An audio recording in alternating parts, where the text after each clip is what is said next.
So the only way to really get ahead is not through working, it's through investing. In order to want anything for life, right, you got to understand we're not going to be able to work for life. Cope ain't going to be able to play football for life. Even Warren Buffett, he been investing his whole life, but bro got to just chill and take his last little 10 years and just relax. You feel me? Only way you going to do that is to have your money invested. Stack my money up like Legos. Bet me when I say so. Pull up in the spotlight. Pull up in the drive. What up, world? It's your boy Brandon Copeland, aka Professor Cope, and I am here with my dog as always. It's your boy Ross Maconomics.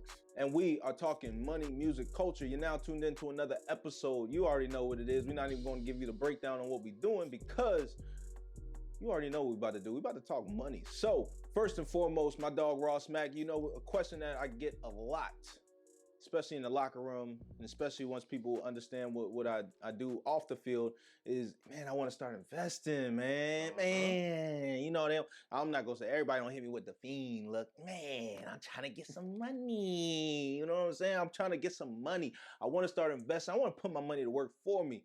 And it's a question that is, I would assume it's got to be one of the most common questions in the world since all these new accounts are being opened and everything like that. So I said, let's go ahead and let's make a whole episode on it. Let's go ahead and start and attack the problem. So first and foremost, man, when it comes to investing, before we even dive into the blueprint, I want to figure out what was your start with investing. How did you get started yourself? You're putting your own first real dollar in there.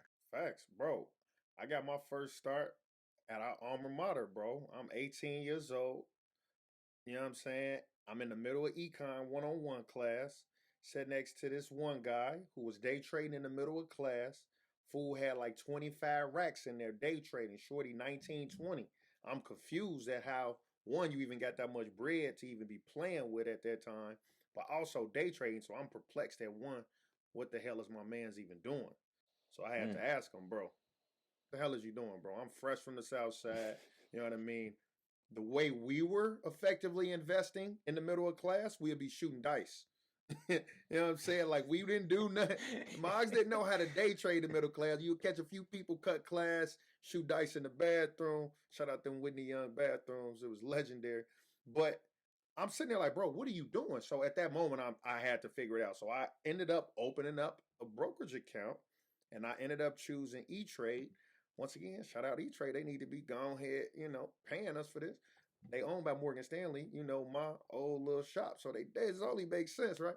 But no, so the funniest thing, right, when you get the question, I tell a person like, you know how to open up a new Facebook account, right? You know how to open up an E-Trade, a Instagram, right? Or you know how to open up a TikTok. When you realize it's not that different and that much more difficult to open up a brokerage account, it's the same thing, man. And so when it comes to E-Trade or any other brokerage account, because I'm not going to say use E-Trade because they ain't paying us, but at the end of the day, there's several brokerage accounts, right? You got Robinhood, E-Trade, TD Ameritrade, you got Acorns, you got SoFi, right? You got all these other platforms that allow you, shoot, you could even buy stocks on Cash App.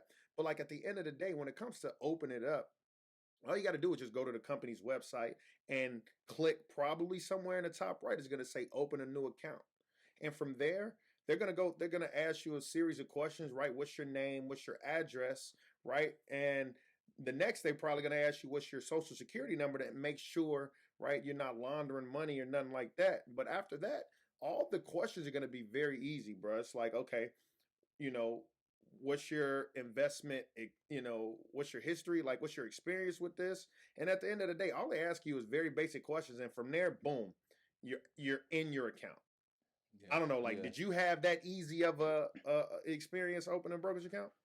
Yeah, I actually started my account with E-Trade as well. Like you said, shout out to E-Trade. Y'all need to start paying and stop playing. But I had an E-Trade as well. I started in college similar to you. And like you said, I think sometimes we get overwhelmed because we've never done it. We've opened different social media accounts. We've opened different emails and things like that. But like when you start talking investing, most of us get a little nervous because it's like, whoa, that's a new word, right? That's a new world. And how am I going to start getting in there? What else they going to ask me, right? Like you start to cover yourself up. What else you going to ask me? You want my social security number? What else you want to know? Am I related to a registered SEC FINRA advisor or broker advisor or whatever the hell they call it, right? Like, oh, you asked me a lot of questions, but ultimately it's a very simple process. And like I tell people, for most part, anything that you want to do, if you really want to set up an account, you want to do it properly, get on their website, look at the contact form or help, and call them and literally call customer service and say, hey, I want to start an account.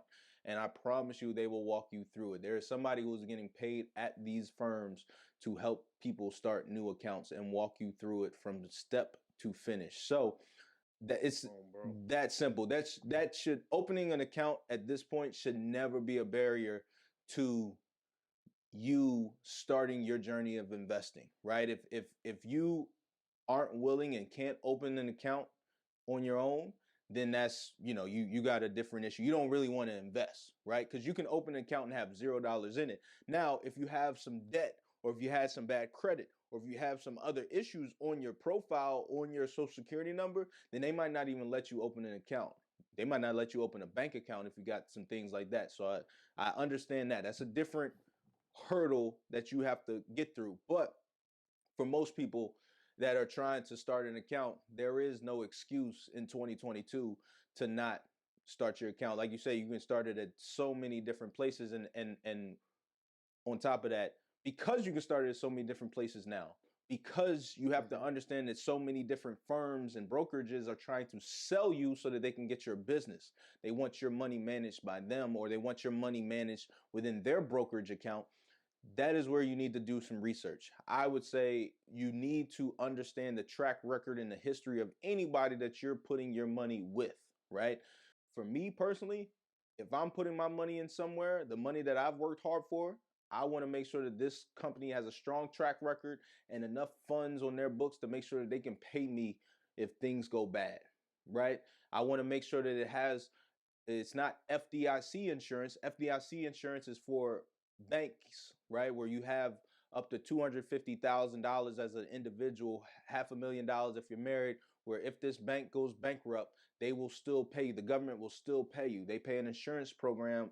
They have an insurance policy to make sure that you will get paid that money regardless. With securities, it's SIPC insurance. I don't know what the SIPC stands for. However, I do know you better make sure you see it on that account, and then you make sure you call somebody and figure out what the limits are, because they're different for different brokerages. Some brokerages will say, hey, we got 250 grand in SIPC insurance. Some brokerages will say we have none. We have none of that insurance. We just have money we just insure the money sitting in your money market account, which is basically almost like a bank account, right? And then some will have higher rates and a bunch of different things, but you can get on the phone and talk those things through. So pushing forward a little bit here, one of the things I want to get into a bit, Ross, is like, all right, so now you want to start investing, you've opened that account. What are some of the things that you started doing, or what are some of the things you would suggest now to start doing to purchase your first stock, or get to the point where you feel comfortable purchasing your first stock? Because personally, I'm not a person who believes in coming in hot and just buying as soon as you open the account. Man, when you just getting in the game, man, research, right? It's the same exact way. Like if you about to play a sport, they gonna have you, practice. We talking about practice same way. You gonna practice, right? Like at the end of the day, if you on social media, you go down a rabbit hole, you reading comments on the shade room, or you go do a rabbit hole on YouTube, right? It's all about where you spend your time, right? When it comes to investing, it is a very simple game as long as you understand what you're investing in. Like that's literally the name of the game. So what I mean by research is, wow, I didn't even know the companies that I use. If you look around your household, right, I always tell a person, start out investing in one, what you understand, two, right, which is really one, is really what you use, what you consume on a day-to-day level, right? Because chances are, if you're your wife is going every week to Target, you might want to own a little Target, right?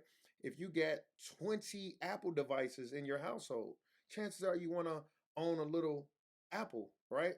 If you're on Facebook, if you're on Instagram, if you got WhatsApp, you got cousins in another country, you do, those are all Facebook products, right? So at the end of the day, it's all about understanding that. And I think that, even before you get there though, right? And when I was wanted to talk about research is to understand it is like I tell a person always start off with an ETF, right? An ETF is an exchange traded fund, right? Which in other words is a basket of goods, a basket of stocks that is going to be tracking an index. And the index is literally that, right? We're talking, the most common one we'll talk about is the S&P 500, which is literally an index containing 500 of America's biggest, best companies, right? Or some of the biggest, best companies, right? Any company you could think of, right? Chances are it might be in there. If we're talking, financials, you're gonna have the JP Morgans in there, right? If you're talking, you know, entertainment or whatever, it's gonna have the Netflix, it's gonna have the Disney's in there, right? It's gonna have the Amazon, the Googles, right? The list is gonna go on the Facebook, the Johnson and Johnson, the Pfizer, right? The list is gonna go on. And the reason I always say start off with the ETF is because it's going to give you the most diversity, right? It's almost like when you were preparing to college, right? Like everybody won like Coke, get a little athletic scholarship, you know what I'm saying? But like other people, when they had to, actually apply to schools, right? The way you look at that is like, okay, what's my safety school? Which is my reach school, right? Which is, the one that I kind of want to get in, but I probably get, right? You kind of have it bucket, and that's kind of what you want with your investment portfolio, right? And I think the easiest way to start off is that with an ETF, and that being the S&P 500. And literally, my cousin, everybody say, we starting to look alike by the pockets. You feel me? It's Warren Buffett, right? Easily the most successful investor of all time, one of the smartest. And he gonna tell you, look, bro, you ain't gotta be no rocket scientist, bro. At the end of the day, just bet on America, you gonna win. And the S&P 500 go up. Yeah, I'm gonna say that again. At the end of the day, bro, bet on America, you gonna win, right?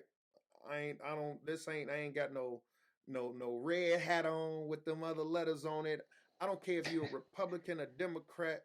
I don't care if you green, white, black, red, or purple, bro. If you betting on America, they gonna win, right, in the long run. And the reason I say that is because the S&P 500, since it's been around, has gone up 10% on average each year. But I want to make sure that people understand that the S&P 500 goes up 10% every year. So On what you're saying average. is on average, yes. There's no guarantees. Disclaimer, folks. Consult with your own financial advisor, all Bro. that. But when you say the S&P 500 goes up on average on 10% every year, so you're telling me I can literally buy an ETF and I can that tracks the S&P 500, and if I put $100 in there, on average, it's going to return me $10 back. Yeah, so what That's simple. here's the thing, right? On average, if you're looking at it on a 30-year timeline, that's what you want to look at it, right? When you're starting investing, come in, obviously, right? Everybody has a different risk tolerance as well as a different investment horizon, right? You got some people that are starting out at 20, some people that are starting out at 50, but on average, right, if you're starting out and you could, be a long-term investor and you're looking at it on a 30-year, span, then yes, on average, it's going to go up 10% each year, right? Like last year, S&P was up over 20%. The year before that, it was up 16%, right? And so there are going to be years it's going to be higher than 10. There are going to be years when it's lower than 10. But on average, right, once you start looking at the numbers, you'll be surprised, like, damn, what was I doing this whole time, right? I'm trying to outthink what's the next Tesla, what's the next this, what's the next that, when, right, a portion of your portfolio should automatically just be in the S&P 500. And so, yeah, Mm. on average, right, it's going to get you 10%. And so that $100, right, and here's the best part is compounding interest. So like you say, you start out with $100, right, it go up 10%. Okay, cool. I got $110, right? Boom. Now year two, right, I made $10 year one. Now year two, I make $11, right? 10% of 110 going to be 11. And so each year, what you're doing is not only do you still get your original money, but each year the interest you made, right, the return you made is being reinvested. And that's compounded interest, right? Where it's literally your interest on interest is being made, right? You're making interest on your interest. Yeah, I love that. So, like you said, $100 to 10%. Now you got $111. Now, no, sorry, $100, 10% of that, you got $110 in year two, $110 reinvested in year two. Now you got you get $11 from that. So now you got $121. Now $121 going into year three. Now you get $12.10 back from that. So now you got 133 130. Dang, you see the quick math right there. Ugh, it almost got real for you. It almost got. I was I thought about to that be making fun of CTE the done kicked athletes. in early. Yeah, I was about to say. I almost went cross-eyed for a secondary.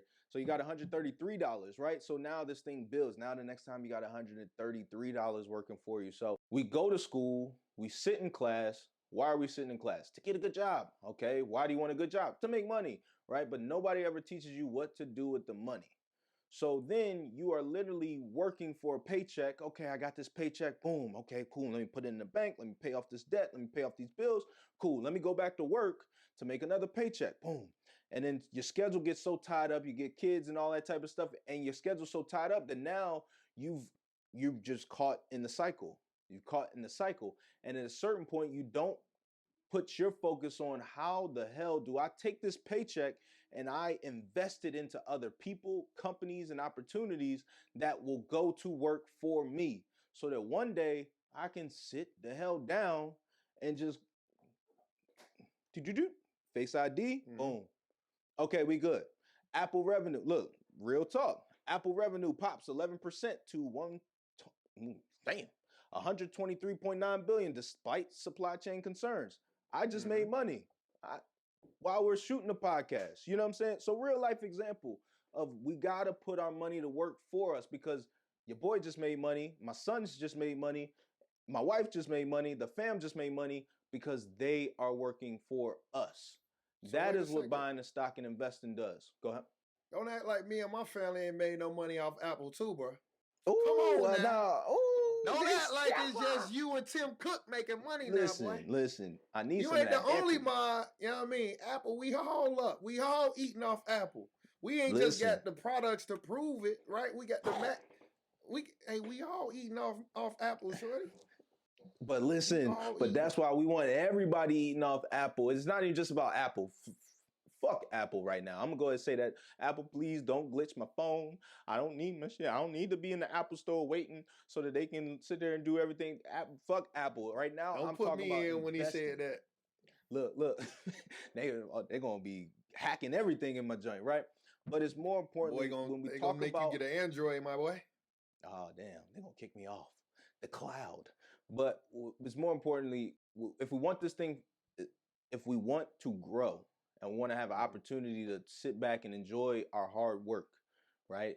Enjoy life. We got to put our money to work for us. So investing is key. And in order to do that, these are the things that I think you need to do to start building the stomach and also researching stuff so that you can gain an appetite to start investing. Yes, you can open an account. Yes, you need money to start funding the account. You don't have to have $100,000. You don't have to have $10,000. You ain't even got to have $1,000. You don't have to have $500, right? You need to start. So the only way to really get ahead and create, wealth in this country is not through working, it's through investing, right? Like if you just really take a step back and understand, no matter what you do as a career, right? If you think about at some point in time, in order to want this shit forever, like you have to have your money being invested, right? Like right now, if you work as a teacher, right?